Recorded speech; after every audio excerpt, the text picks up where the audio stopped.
Le gouvernement aujourd'hui insiste sur la saturation des hôpitaux, mais cette saturation était totalement prévisible et ce même gouvernement n'a rien fait depuis 1 an pour augmenter le nombre de lits de réanimation.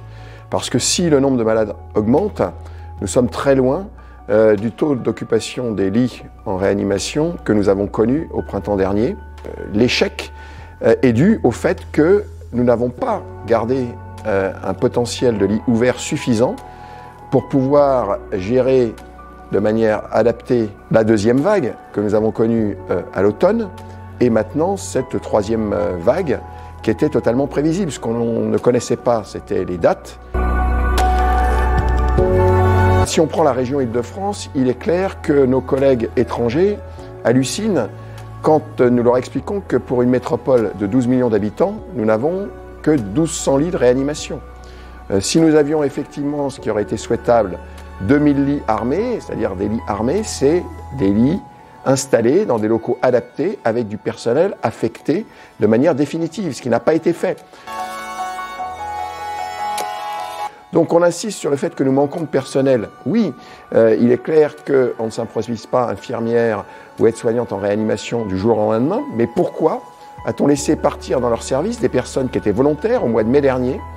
On aurait pu compléter leur formation pendant l'été. La formation pour être performant en réanimation, c'est quelques semaines, c'est 3 mois. Et donc ces personnes auraient été disponibles, compétentes à l'automne et surtout maintenant. Pas une question de polémique, c'est réellement un problème de fond. C'est-à-dire que nous sommes face à des gouvernants qui sont dans une posture idéologique. Il n'est pas question de rouvrir un seul lit d'hospitalisation de manière pérenne, puisqu'ils poursuivent aujourd'hui leur stratégie de diminution du nombre de lits. Pour citer quelques exemples, c'est l'opération de l'hôpital Nord à Paris, avec la fermeture des hôpitaux Bichat et Beaujon, 400 lits en moins.